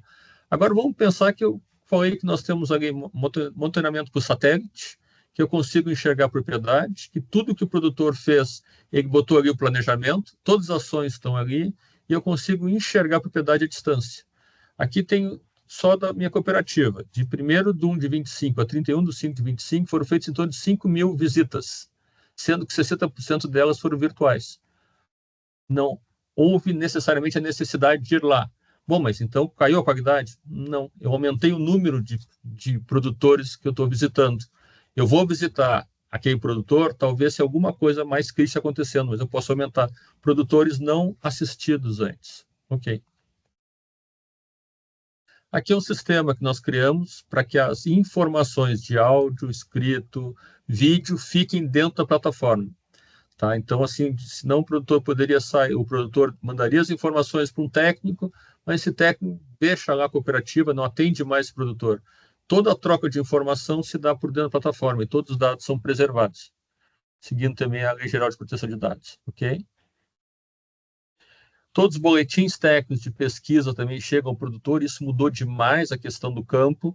Antes, os boletins técnicos eram dados para os técnicos faziam a leitura, e a leitura desses boletins eram levados, então, para os produtores. Hoje, a gente manda direto para os produtores. Então, isso faz com que os técnicos se preparem também demais para esse trabalho. E a inteligência artificial também tem acesso a todos esses boletins técnicos, são gerados mensalmente pela nossa área de pesquisa. Ok? Estações, se tudo isso também tem a parte de predição, também tem a realidade, são as estações meteorológicas, são 85 colocadas na plataforma, a cada dia que tem uma nova estação meteorológica em uma cooperativa, ele entra aqui e já está dando as informações de chuvas, de temperatura, temperatura do solo, tudo que são variáveis importantíssimas para fazer também a acurácia em relação à predição e à realidade, ok?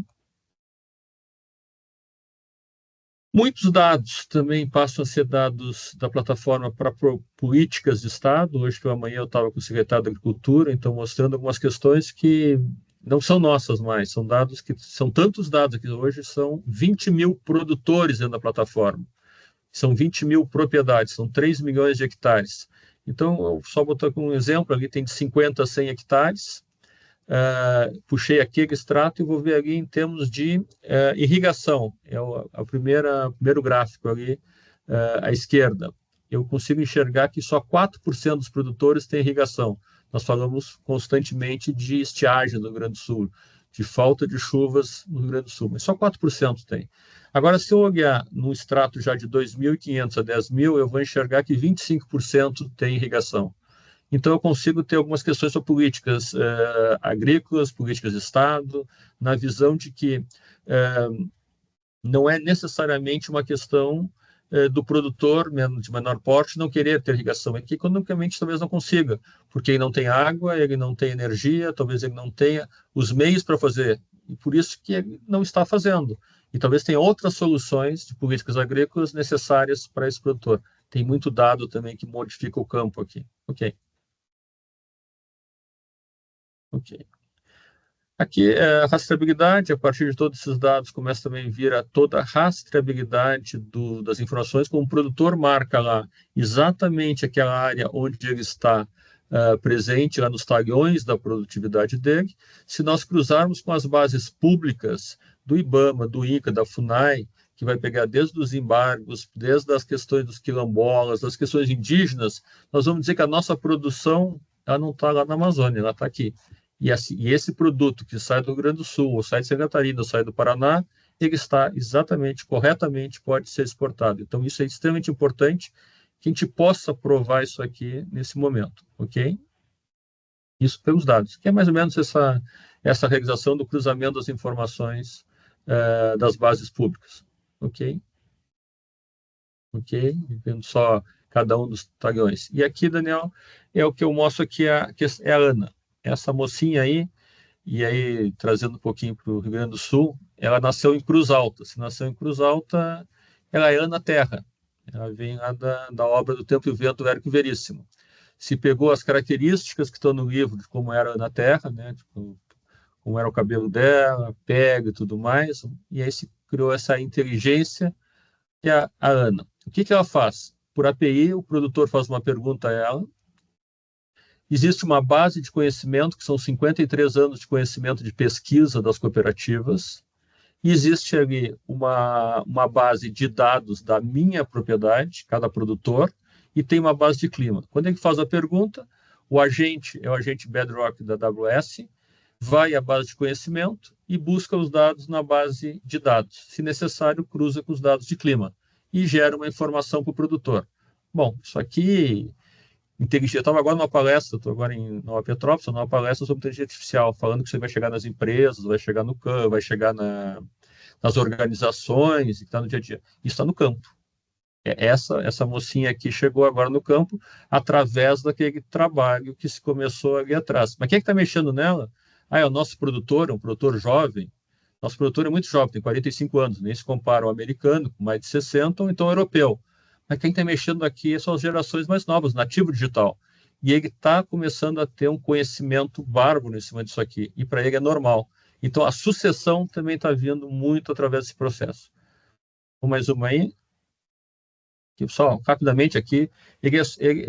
Seria que tem um chat GPT, só que aqui ele está numa base com guarda-reios seguros, que são aquela base de conhecimento. Então, ali só que a Ana, por favor, me dar um relatório do tambo. Do meu tambo de leite. Aqui está um resumo do relatório do tambo da sua propriedade. Vax lactação 109, total 194, percentual 56, Dell 190, taxa de serviço 54, taxa de preenchimento 20,43. Me deu um relatório. Então, o produtor hoje, que não tinha praticamente indicadores, nem pensar em ter um RP, hoje ele tem inteligência artificial na propriedade dele através da plataforma, ok? Aí, melhor, né? Se eu perguntar assim, qual item que devo dar maior atenção? Eu não preciso nem perguntar, é a taxa de preenchimento. Mas ele ganhou conhecimento, disse ali, bom, não basta só baixa preenchimento. Embora esteja criticamente baixa, há espaço para melhoria. Sugiro focar em estratégias para aumentar tanto taxa de serviço quanto taxa de concepção. Beleza, porque buscar conhecimento. Ok. Ok.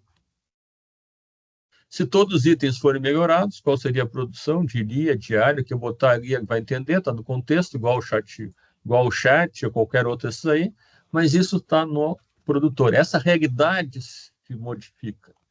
E aí diz ali, ó, meu aumento é 26%. Se eu fizer tudo aquilo ali, todos melhorados, seria de 26%. Eu passaria lá, se não me engano, de 2.078 litros para 2.627. Conhecimento levado para o produtor e projeção de dados. Pô, lá naqueles indicadores lá que eu mostrei dos indicadores do leite, é muito difícil o produtor ler aquilo. Mas aqui não, aqui ficou fácil. Aqui a Ana explica para ele em detalhes. Ok. E por último, aqui a gente mostra o que seria o resultado ali se todos os itens fossem modificados, para onde deveria se levar os itens, e simplesmente cruzando os dados. Então, ali, a produção de leite diária lá em verde, 2,78 para 2,600, a receita diária aumentaria em 1.592, e o resumo mensal, resultado mensal, estima-se que aumentaria em 9.550. Esse é um tampo de R$36 mil por mês de resultado, e aumentaria em 9.500. Isso aqui aplica-se aí a todos os produtores. Aí nós podemos aumentar a produção. Então, o trabalho feito através da pesquisação nos dá condições de que os atores estão todos reunidos, seja ator produtor, ator cooperativo, ator dirigente, fazendo essa modificação do ambiente. Hoje, né, Daniel, essa parte da inteligência artificial ainda não estava no trabalho. Mas se não tivesse estruturado a plataforma e não tivesse a terceira camada de dados, nós não poderíamos hoje estar trabalhando em cima disso. Ok. Último slide aqui, então, hoje são 20.195 usuários da plataforma, praticamente 3 milhões, esses são os pontos georreferenciados deles, 960 mil hectares produtivos dentro desses 3 milhões, que são o total das propriedades, e tem 45 mil talhões. Imagina o que vai fazer com a pesquisa do Brasil, aqui, pesquisa do Rio Grande do Sul. Nós, na Centro de Pesquisa, desde a década de 70, nós temos 15 campos cimentais. A pesquisa On-Farmer aqui, olhando isso de cima, eu posso olhar talvez os 10 mil produtores que estão semeando soja na primeira quinzena de fevereiro, qual o resultado que tiveram versus os que semearam na segunda quinzena. É outra coisa, é outro mundo aí para várias e várias condições. Então, a construção disso foi a partir desse processo. Ok, esse foi o último slide. Obrigado. Muito bom, parabéns aí, pô, projetão, hein? Muito Tá bom, legal. sim. Achei muito, muito, muito legal. Parabéns. Fiquei, assim, bem impressionado, né? Com o nível Obrigado. de trabalho aí.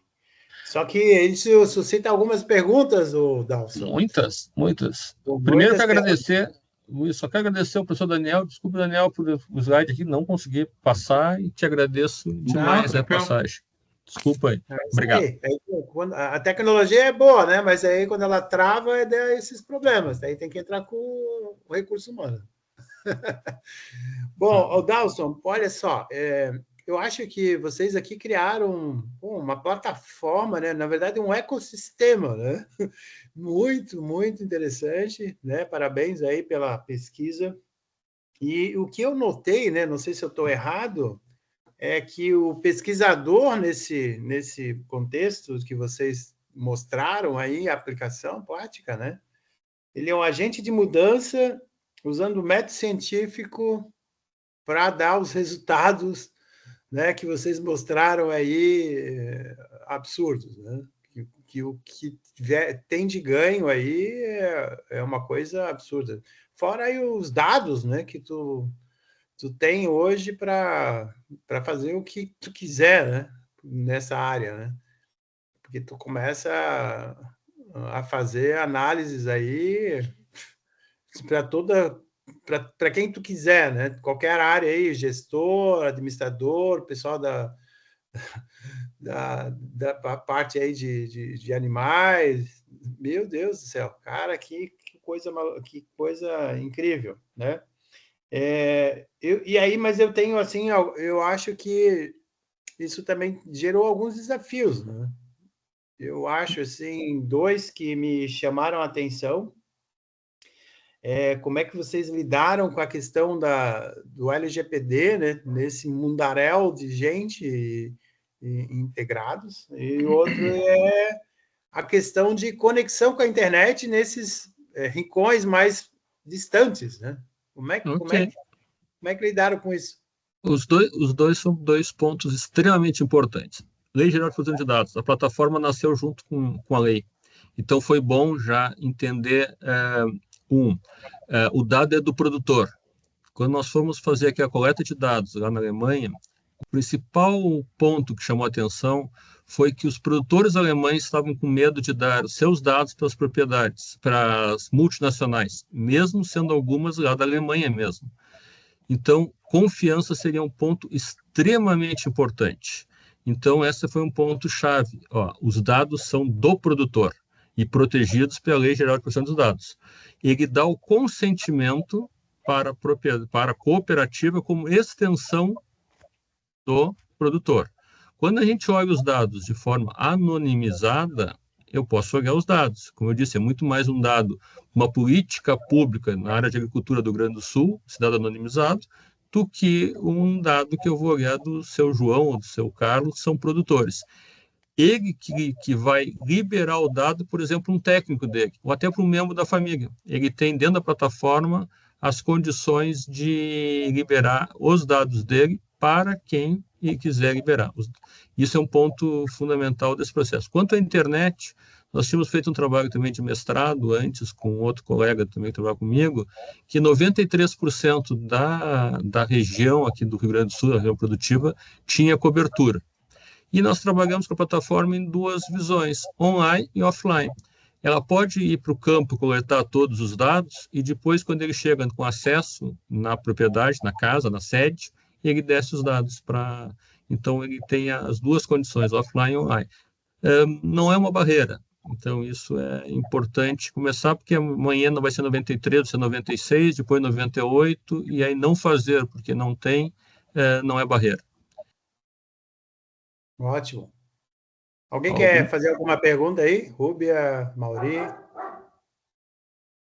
A pergunta que eu ia fazer, o professor fez lá sobre as técnicas e o Daniel respondeu ali muito claramente de que a gente não tem uma técnica específica, né? Uma técnica determinada, ou seja, a cada ambiente, a cada pesquisa, a gente vai implantando a técnica que melhor se adapta.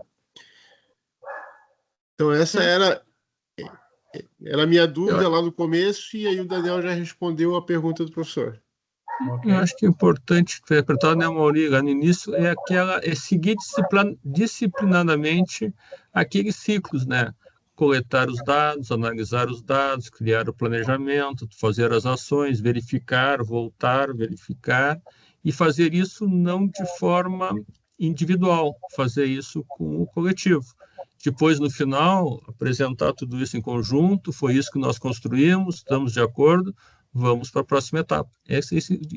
Nós estamos interferindo nesse elemento de pesquisa, mas em conjunto e não à frente. E o conhecimento tem que ficar dentro. Diferente, assim, o professor Daniel deixou claro a questão da consultoria.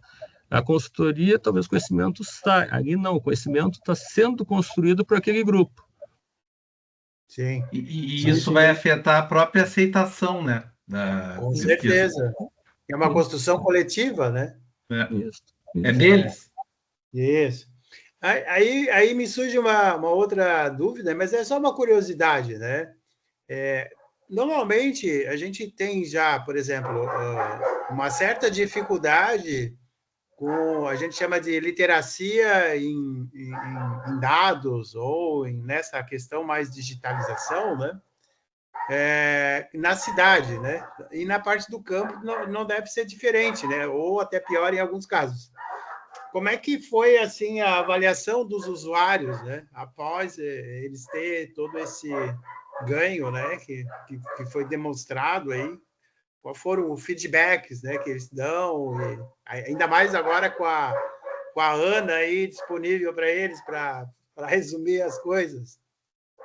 É uma construção, assim, ó, tem que ter muita capacitação e treinamento. Isso é importante. Trabalhar com dados não é o normal de um produtor e nem o vetor que leva isso ao produtor, que é o técnico agrícola ou agrônomo. É muito mais relacionamento. Então, nós tivemos que fazer muito treinamento, muita capacitação, mostrar os resultados, muito produtor, falando para o produtor dos resultados que alcançaram, para começar a ter essa questão. Hoje, assim, ó, tem um dado muito bacana que a gente está vendo e apresentando isso. Através daquela parte da gestão financeira, nós vimos que a plataforma podia construir um DRE, porque a informação de receita, as próprias indústrias de leite enviam para o produtor e vão direto à plataforma. E o resto é os custos e as despesas do produtor. Ela monta o DRE. Mas como é que tu interpreta o DRE? É outro passo. Então, a gente fez um projeto em conjunto com o Sebrae e junto com o Sescope, que é o S das cooperativas, onde 500 propriedades foram atendidas em 6 visitas por consultores, para justamente trabalhar essa interpretação de dados. E o que nós temos aí? 3 fatores. Assim, o produtor começou a entender a gestão financeira e levar na cooperativa os próprios DREs que estão sendo construídos por eles, para discutir um pouco mais isso. Segundo, a sucessão. A sucessão é extremamente importante. O jovem começa a tocar a propriedade. O jovem sai de casa e vai perder a visão da propriedade. Não é. Ele leva no smartphone. Ele leva a propriedade junto. Ele pode estar estudando, pode estar fazendo o segundo grau dele, igual ele está na propriedade. Então, os resultados começam a ser. E aí entra outros resultados, que para nós é investimento. Eu trabalho na cooperativa de leite. Tá? E essa cooperativa, nós começamos a incentivar o produtor a usar 3 modos da plataforma. A gente paga 3 centavos a mais para o produtor usar, porque é investimento. Se ele começar a usar o planejamento, usar a gestão reprodutiva e olhar a gestão financeira, esse produtor vai estar lá na frente. E hoje é muito bacana escutar esses produtores dando seus relatos, de que agora ele sabe que ganhar 30 centavos por litro é bom, mas se baixar para 10, ele vai ter que mexer. Antes era um voo cego. Então, isso tem sido resultados bons acima dos dados. Mas é uma construção. Acho que é o Amaury, né? Esse trabalho, no nosso caso, não parou lá na defesa da tese. Ele continuou. Com certeza. Pô, muito legal, assim. Eu achei fantástico. Parabéns, realmente. Acho que é um exemplo aí para os outros estados, inclusive, né? Não só em termos de cooperativas, né? Mas também tu tem essa coisa. Mas eu acho que quando é privado, o negócio fica mais... O cooperativo, eu acho que já deve ter essa visão um pouco mais de pessoas mesmo cooperando, né? Enquanto que aí o pessoal mais privado, né? Eles têm um certo receio de compartilhamento de dados, né? A gente estava fazendo um trabalho desse, que é uma pesquisa que eu estou fazendo aqui, que é na retroárea portuária, né? Na nossa cidade, onde a gente tem aqui um cluster de logística muito forte, né? De exportação, importação. E a gente teve uma dificuldade muito grande em convencer essas empresas a participarem do projeto, porque eles não querem compartilhar dados. A gente queria criar uma plataforma desse formato, onde a gente saberia, inclusive, as prefeituras estavam envolvidas e muito interessadas, porque não se sabe, por exemplo, quantas empresas são, quantas pessoas trabalham nessas empresas, e quanto isso tem impacto, por exemplo, no PIB, né? municipal, né? Itajaí, então, hoje, por exemplo, ele teve 2 anos parado, por exemplo, o Porto Itajaí, por questões políticas, e não se sabe o impacto disso, né? Até brinquei com o prefeito, quando fui apresentar o projeto para ele. O senhor sabe quanto é o PIB de Itajaí em relação a essas empresas, né? Porque tem muita empresa de logística, muito armazém, muito que dá suporte a toda a operação portuária, né? Porque no nosso rio nós temos 8 terminais, né? Itajaí e Navegantes são os mais conhecidos, né? Que são os maiores, né? Só que a gente tem 8, não são só 2. E a gente queria saber, então as pesquisas são muito focadas nos terminais, né? Mas esquecem o que tem por trás, né? Que a gente chama de retroárea, né? Portuária, que dá todo o suporte a isso, né? Então tu tem serviços de Comex, né? De exportação e exportação, agente de cargas, transportadores, armazéns, Despachantes. Despachantes. Então, tu tem um mundo de empresas diferentes, né? Tem empresas de tecnologia que dão todo o suporte para que essas operações funcionem, pessoal de manutenção, olha só que loucura. Eu diria que é mais complexo. Isso. E a gente teve uma dificuldade muito, muito forte nesse. Por isso que eu te perguntei isso, né? Como é que quebra esse. Só que ali a gente não está numa cooperativa. A gente está em empresas privadas, então, e aí há um certo receio, como se, esses caras são eles vão saber meus dados. Não vão saber dos teus dados. A gente vai ter um dado, por exemplo, por região, a gente pode saber por região, né? Porque a gente tem a cidade de Navegantes num lado do rio e Itajaí no outro lado.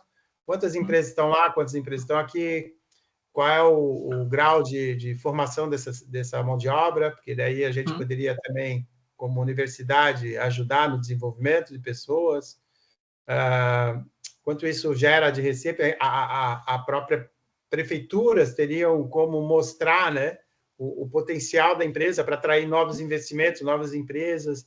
Então, todo mundo ficou assim bem apaixonado, né, brilhava os olhos, mas na hora de vamos participar, a coisa não foi.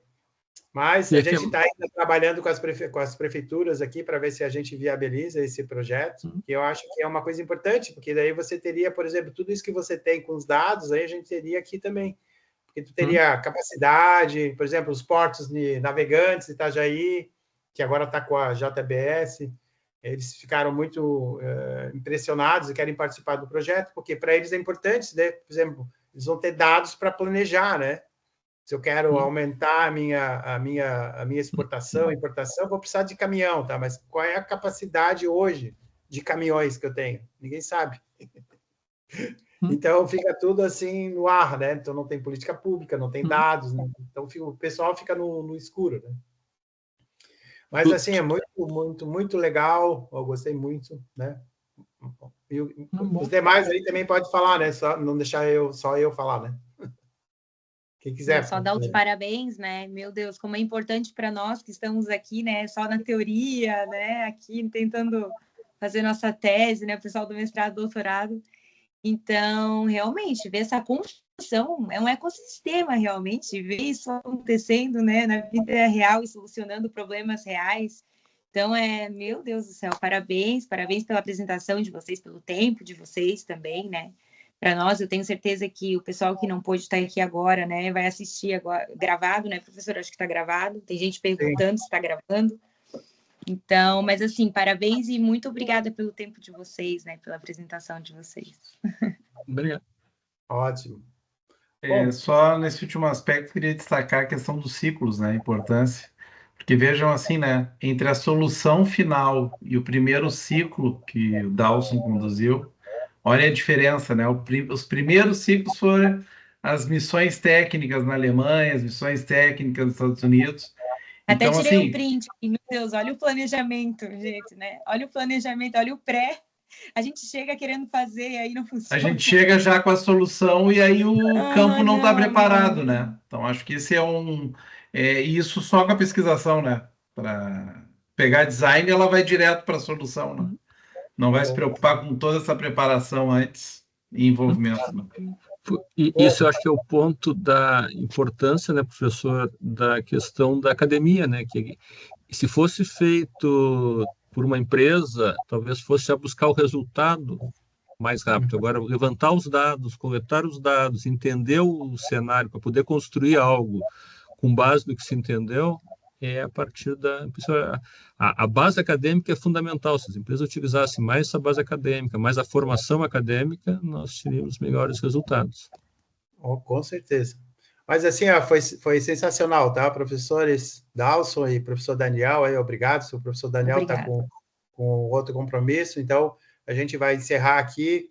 Foi muito legal. Depois eu vou passar para vocês o link lá dessa apresentação para vocês compartilharem também, tá? A gente agradece assim de coração. Foi assim sensacional, uma das melhores reuniões que a gente já teve aqui. E com certeza, professor Daniel, vamos continuar em contato aí para a gente tentar fazer alguns projetos juntos, né? O senhor visitar aqui a gente na Univale, a gente fazer a visita aí também, ok? Claro. Então, Com certeza. Obrigado aí, Dalson, mais uma vez. Obrigado, Luiz, pelo convite. Boa noite a todos. Obrigado, Daniel. professores. Boa Abraço noite. a todos. Muito obrigado, Daniel. Obrigada, boa noite. Tchau, tchau. Abraço a todos.